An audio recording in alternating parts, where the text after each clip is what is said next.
And this week on the Communicators, we want to introduce you to Andy Purdy. He is a Chief Security Officer at Huawei Technologies USA.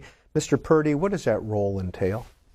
Well, primarily it's an internal role. I chair a U.S.-wide committee for cybersecurity and privacy that is similar to the one that we have globally, where you have representatives of each business group, IT, human relations, services, etc., that meets quarterly to manage the requirements for cybersecurity and privacy, to make sure that we are meeting statutory, regulatory, customer requirements and our own internal policies so that we can manage risk from a cybersecurity and privacy perspective.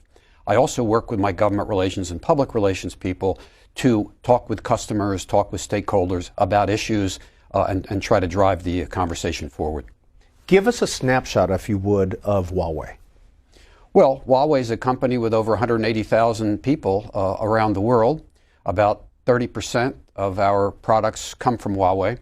About 32% of the components of our products come from the United States, about $11 billion a year. We are an employee-owned company. We have, I think, about 80,000 people involved in R&D. We spent $15 billion in R&D last year, which is one of the most important factors and one of the advantages of being private. We don't have to worry about the quarterly numbers. We can invest in the long term, and that's what we're doing. Our people are motivated essentially by two things. We want to be involved in something that is very interesting and very important, and we want to provide well for our families, and I think we're doing both of those. Who's the founder? Mr. Wren. And what's his background? Well, he was an engineer, and I'm not an expert in it. He was a civil engineer with the People's Liberation Army many, many years ago. And he moved to form his own company with 4 or 5 others with a few $1,000s. And he's had a spectacular growth, not unprecedented in terms of other companies from the late 80s, such as Cisco, that have had dramatic growth also.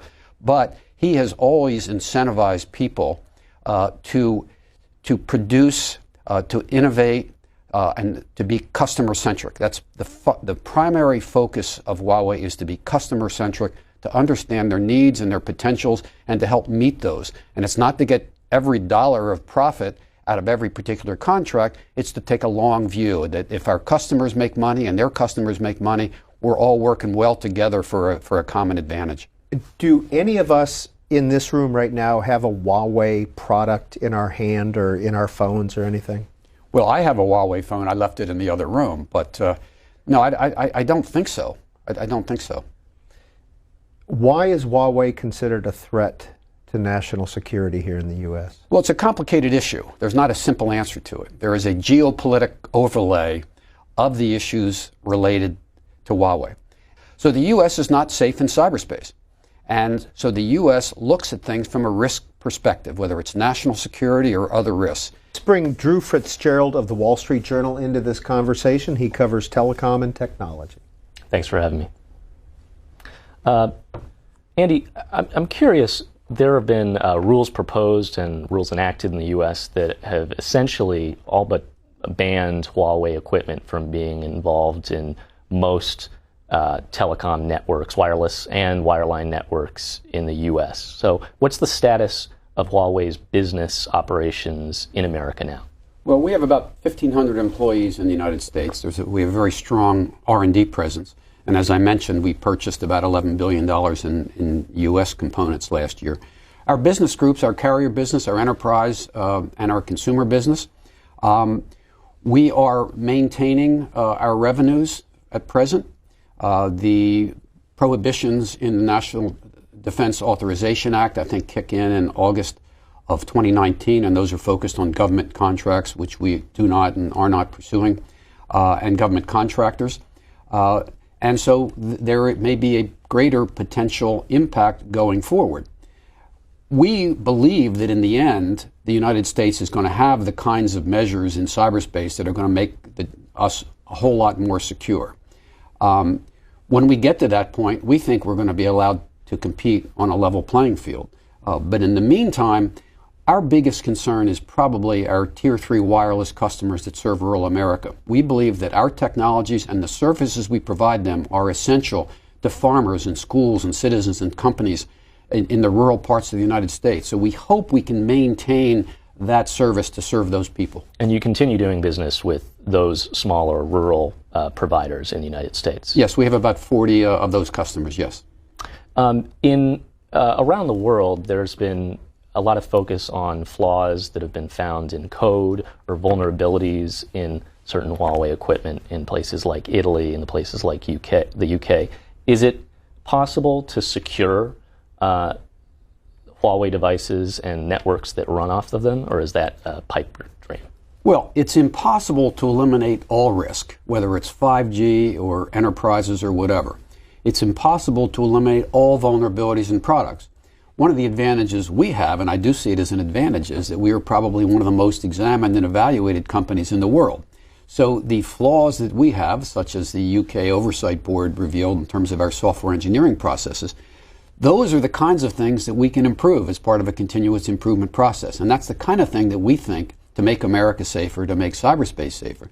Those kinds of risk mitigation measures, looking for those kinds of vulnerabilities, protecting the threats that exist out there. How does that work? How do these boards examine millions of lines of code, very complex equipment, some of which involves intellectual property that belongs to Huawei?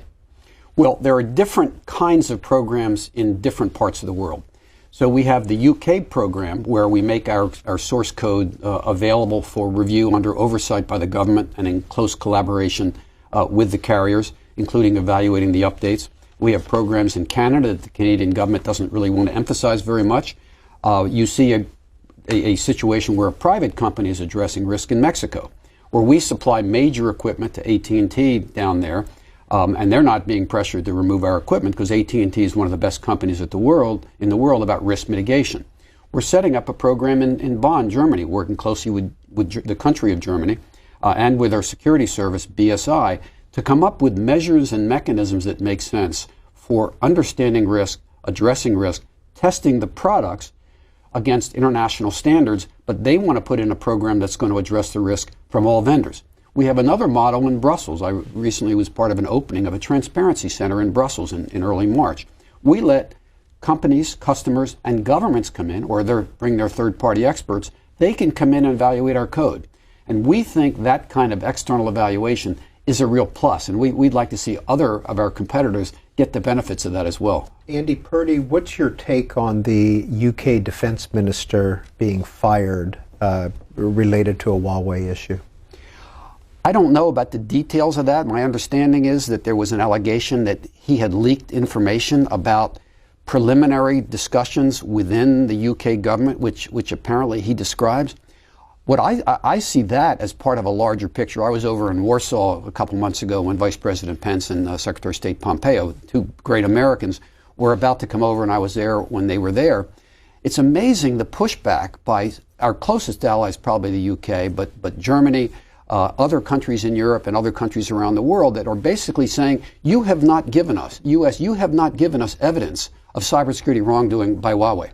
And we believe that there are effective risk mitigation measures that can be used. And if we can use those, then we can get the benefits of the technology and perhaps more importantly, the benefits of having competition in this space. We believe competition is essential for the technology, for price, etc.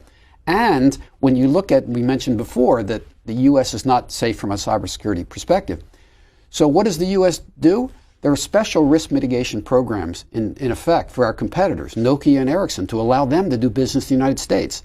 They have tremendous presence in China, including Nokia has a joint venture with Shanghai Bell owned by the China government. Somehow there are risk mitigation measures in place that satisfy the U.S. government, that Nokia does not present a risk to the United States. We just want to talk with the U.S. government. Let's talk about risk mitigation measures that might work in the U.S. so that we can provide assurance and transparency. Now, your background, you come from a federal government cyber background, don't you? Yes, and I was a lawyer for a long time. I was a federal prosecutor. I joined the President Bush team under Richard Clark that drafted the National Strategy to Secure Cyberspace, and then moved on to the Department of Homeland Security back in 2003 when we were setting up the cybersecurity effort. And I later led the U.S. cybersecurity effort for a time from DHS. So did it take a bit of research on your part to say, yes, I trust Huawei before you joined them? Well, I don't trust anybody. And frankly, the two-part role that when I was recruited by my global boss, John Suffolk, who'd been the CIO of the UK government, that on the part about reaching out, that we were going to be advocates for a safer cyberspace. I was going to be able to be, and have been able to be, an advocate for a safer American cyberspace. I'm not a defender of Huawei. I'm basically saying, look, we need the best technology. We need to be able to compete. And it's critically important that we address the risk. But we believe there are risk mitigation measures. I've never been told what to say or what I can't say. We want to talk with the U.S. government. We believe that ways can be found to mitigate risk. Let's bring Drew Fitzgerald back into this conversation. I want to go back to the risk mitigation issue that you mentioned earlier, because a complaint or an assertion that some in U.S. government have made, whether it's right or wrong, has been that even if you were to review all the code and all the practices of some of your competitors like Nokia and Ericsson, at the end of the day, those are countries that don't always answer to their home governments, but they're domiciled in governments that are friendlier to the U.S. government than China often is as an adversary. What's the company's response to that? There's not much you can do about that, but well, no, actually, there are several things you can do about it. But first of all, let me mention the scale of operations that take place in China by Nokia, Ericsson, and even Cisco. And in the case of Nokia, the active involvement of the China government in the joint venture with Nokia, to the extent that geographic access presents some risk, clearly the U.S. government has found some ways to address that risk.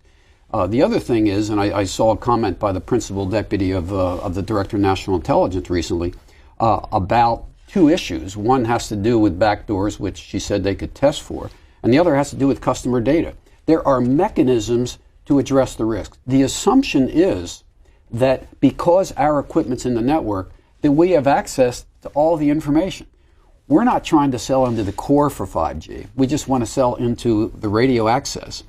And the fact is there are strict requirements when we go to service the customer. There's an assumption that the Huawei network is attached to the customer network, and it's not. So, for example, we have mechanisms, and it's all subject to explicit permission by the customer every time, specially configured laptops with virtual private network cloud to access the customer network, and the ability for them to record every keystroke that is logged by that laptop that touches the customer network. We're open to what are some additional measures that could be done to make sure that that data is protected. But the assumptions are wrong. And the fact is, the other part is, people talk like it's the equipment providers have the risk. Well, we have our part of the risk.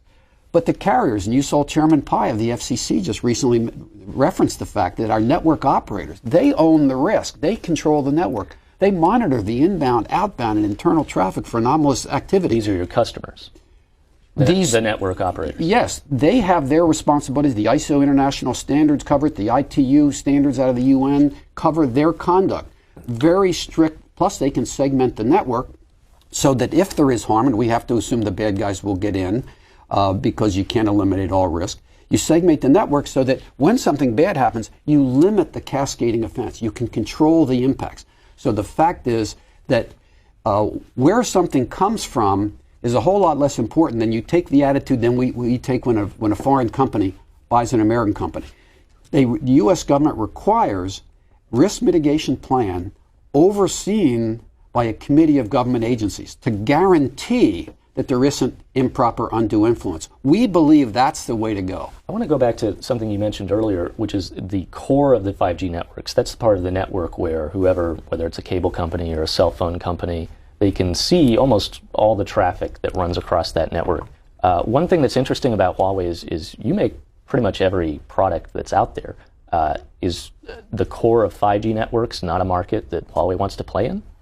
Well, we'd like to play in all markets. But from a risk mitigation standpoint, from limiting the risk, we've made the choice. And so, for example, the UK government, there was recently an announcement that was made to look like something really bad, that we were not going to be in the core of, for example, the British telecom network. But that was agreed to, that was planned, that was the way it is.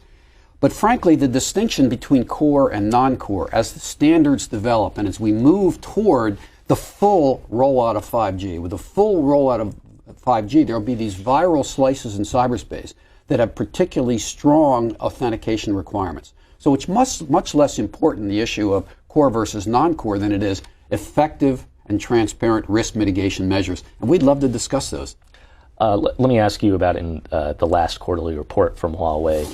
The company said it's shipped a great deal of base stations, 5G base stations, using this new technology, and is doing business with a number of different providers. What's the status of that? Where are these base stations being shipped? Who are the first companies to use this 5G equipment? Well, I'm not sure that I can reconstruct the business elements of the 30 or 40,000 base stations that we've sold. I'm not really on the business side. It's some of the most widely publicized early adopters for 5G, and I think there's been tremendous amount. All the contracts are public, but I don't off the tip of my tongue have the specifics of that. But it is interesting that the first quarter this year, our revenues were up 39%. And you look at last year, 2018, you look at the cycle for carrier networks. And we were in a trough last year as we start to move up toward the deployment of 5G. So we're expecting good things in the future. Are we in danger of having two separate 5G networks, one sponsored by China, one based in the U.S.? No, I don't think so. And it's interesting that I expect that the U.S. will do what the U.K. is doing, which hasn't gotten as much publicity. I expect that to help manage risk and to promote resiliency, which is fundamental. We got to make sure our networks are up and running. They're going to be much more important when we fully deploy 5G. The last 15 years, cybersecurity, people have talked about it, but they haven't really cared about it that much because most people don't really care that much about data breaches. But we're going to be dependent in a serious way on the digitized vertical industries sectors, the government services. And what the U.S. will undoubtedly do, what the private companies will do, is they'll have diversity of suppliers. So hopefully we'll get to be one of multiple suppliers for key nodes, such as radio access. That helps promote resiliency and helps reduce risk. One of the fears, I think, and this is not a new fear because Huawei's been talked about in this country for years as a potential threat. We saw in Sri Lanka, the internet was essentially shut down on that island. We saw it in Egypt years ago during the spring. Is there a potential that Huawei could shut down people who have Huawei products? Take a look at the news stories in the last 6 months, last 12 months, of major outages that have occurred around the world with our competitors' providers. The issue of availability of these services, trying to promote greater resiliency, trying to promote clearer standards and accountability for the major carriers to make sure they can meet the needs of our governments, of our companies, of our people, that's critically important. The fact is we don't have access like the carriers do to the ability to shut down. It's a theoretical issue. We don't continue to control the products after they're in the networks. But from a national security perspective, from the perspective of the well-being of the United States, we have to make sure that the carriers are on board. We have to make sure there are protections relative to risks from the vendors, from the equipment vendors. That's what's going to help us make sure that we can maintain the services that we're going to depend on even more than we do today. I want to ask more about interoperability because ultimately in many countries most companies are not going to rely on one single supplier for all their equipment. Huawei's involved in a lot of the development of the technical specifications for 5G that everybody's going to use. And there have been some complaints among carriers that those technical standards could be favorable to Huawei, could make it actually harder for a company that wants to use a European or other East Asian provider to switch from Huawei. Is there going to be the ability of a company that wants to switch providers away from Huawei? Are they going to have the ability to do that? One of the most important operating premises of the development of the really impressive 5G standards that have been coming up with is that interoperability is, I was going to say at the core, but interoperability is critical across the board. So no, the operators have to hold the vendors accountable to meet the standards that are going to require interoperability as well as requiring quality and security requirements. So that's not going to be an issue. Frankly, I'd like to see the United States put a little more money into getting participation in more of the international activities. The government funds have been cut down, so they're not involved in activities as much. Some private companies are involved in the standards efforts. I'd love to see the U.S. have greater visibility into, what are the standards? What's going to be developed? What are the most important threats they're going to be addressed by the standards. Because when you look at 5G, there are significant security enhancements that are being added to make us all safer. And the U.S. weighing in, our allies weighing in to the standards process, I think would be a great thing. Let me ask you about the ongoing civil and criminal cases that are happening against Huawei in the U.S. Your CFO, Meng Wanzhou, was arrested in Canada earlier this year. Is she going to appear before a U.S. judge? And if so, what do you expect out of that? Well, I think there's an appearance tomorrow. In the U.S.? No, or in Canada. In Canada, in Vancouver? As a former federal prosecutor, I have an inkling of how much federal judges dislike people involved in cases, talking about those cases. So I'll respectfully defer to others talking about the situations with those two cases. Do you think then, on a hypothetical level, that this was a political move or a trade positioning move? There is a context for everything. I am a believer in the criminal justice system of the United States and Canada. I have confidence that the proceedings will be based on facts and based on the law, and that whatever the correct determination is based on the facts of law is what will take place. I do know the process in Canada can be fairly time-consuming, so it may take longer than everyone would like. Was Huawei invited to that event in Prague? Did you have any representatives there? Well, you know, I know my boss was there, John Suffolk, was in Prague for the conference. There was part of the conference that was open, and then I believe there were breakout sessions one afternoon and one morning that have generated the remarks from the chairman of the proceedings about the requirements that many, including the U.S. government, are encouraging the various countries involved in the EU in general to try to incorporate those into their requirements for who to purchase and how to monitor the kind of work that they do. Let me ask you, especially in Europe, U.S. officials, both at this event in Prague and earlier in the year, have gone to many countries, visited their counterparts, and essentially told them not to buy equipment from Huawei. Has that had any effect on the company's business around the world?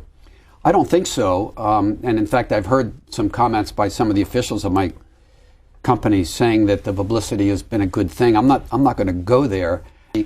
Our allies, for most of them, want to talk about true risk mitigation measures that provide assurance and transparency, and that's what we'd like to do. Andy Purdy, given your cybersecurity background, your DHS background, what do you think, on a general level, are some of the cybersecurity threats here in the U.S.? Well, I think they're pretty much everywhere. I think one of the biggest problems is a lack of commitment and leadership around cybersecurity. I think in the last year, 18 months, we've seen some great efforts by Department of Homeland Security, by NIST, but the leadership to make sure that we provide the funding that's necessary to fund the efforts against the election tampering, to help come up with requirements for 5G, to help create greater visibility as to what the leaders of American companies, particularly publicly traded companies, what their due diligence and fiduciary care responsibilities are. There are fundamental things that can be done.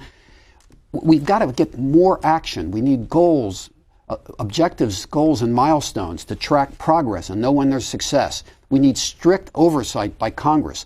And we've got a long way to go to improve in those areas. I think one thing we have not said is that Huawei is now the second largest manufacturer of smartphones in the world behind Samsung. So. And I would say that the U.S. government in early 2018 apparently put pressure on AT&T and Verizon not to carry our phones because of security concerns. All I would ask is, if there are security concerns about our phones that operate on the Android platform, it's time to raise the security requirements for all Android phones to make us safer. Let's focus on the issues and let's make us all safer.